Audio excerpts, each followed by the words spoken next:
emendas especiais federais é basicamente isso aí.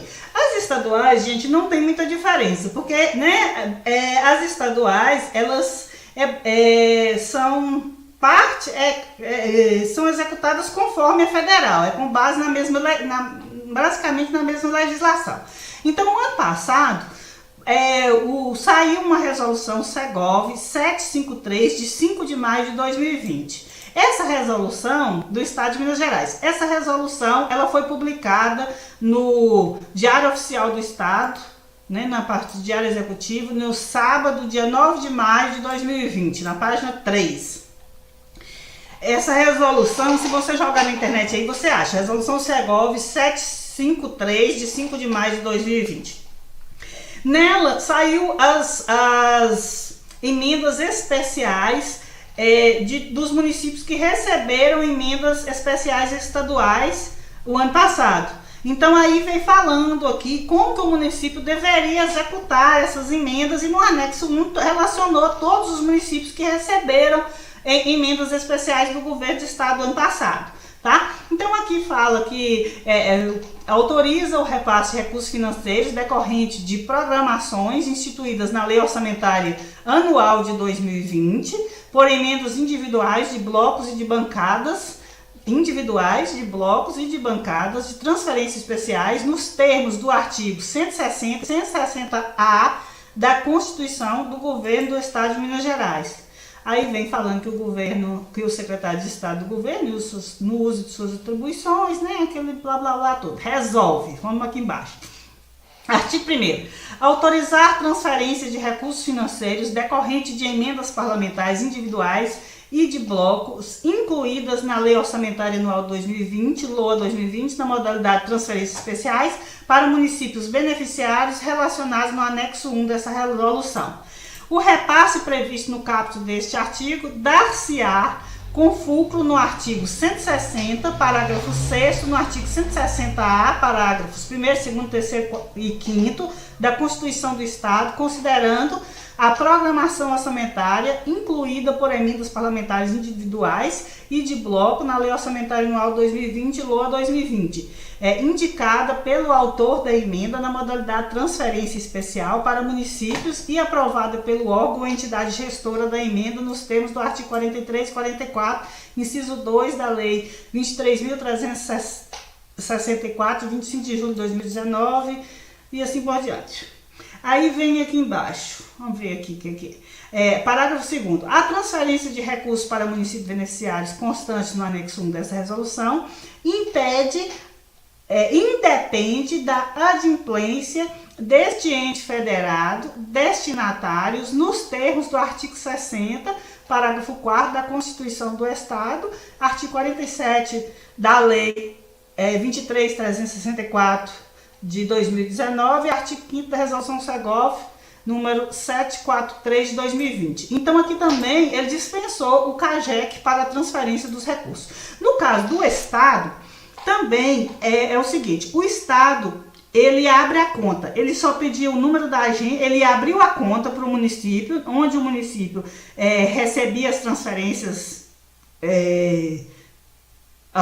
transferências constitucionais, e ele pede para o município ir ao banco e formalizar o contrato com o banco para regularizar a conta. Uma coisa que eu esqueci de falar lá quando eu estava falando de transferências federais é o seguinte, a conta aberta para as transferências especiais é uma conta por ano. Vamos imaginar que o município recebeu 4 emendas especiais em um ano. Então o município ele vai abrir uma única conta, né? Então é uma única conta, eles abrem uma única conta para o município receber essas 4 emendas, tá? Então tanto federal como estadual, vamos imaginar que o município tem 2 emendas federais, 2 estaduais, mas o município vai ter uma conta federal e uma conta estadual só, tá? Os recursos dessas transferências federais daquele ano caem todas na mesma conta e das estaduais caem todas na mesma conta, tá bom?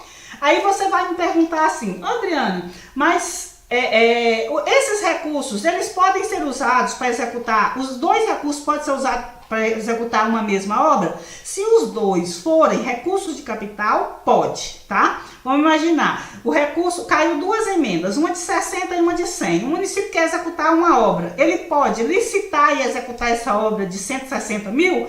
Pode sim, tá? Aí, mas vamos imaginar uma outra situação. O município recebe uma emenda de 100 mil. Ele pode executar duas obras de 50 mil com essa emenda de 100 mil? Pode também, tá? Ele pode executar duas obras, uma de 50 mil e outra de 50 mil. Ele pode licitar a outra e executar as duas com aquela única emenda, sem problema nenhum, tá bom? Agora, o que o município não pode deixar de fazer, gente, é de licitar, tá? Ele tem que atender toda a legislação existente, ele tem que licitar tudo bonitinho, né? Fazer como ele faz, como se fosse um convênio mesmo, tá?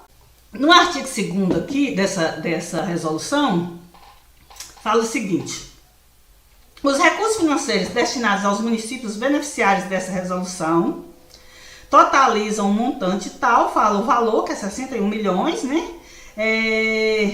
Com valores individualizados por beneficiários nos termos do anexo 1. Os recursos financeiros de que trata essa resolução serão repassados diretamente ao município beneficiário, independente de celebração de convênio ou instrumento congênere e conforme valores constantes do anexo 1 dessa resolução. Para cada município, no anexo 1, fala quanto cada município ia receber.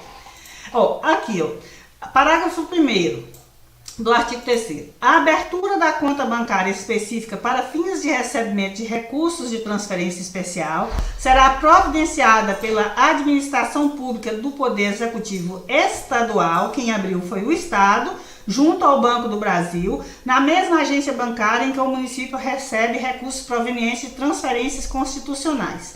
Então, quem abre a conta é o Estado.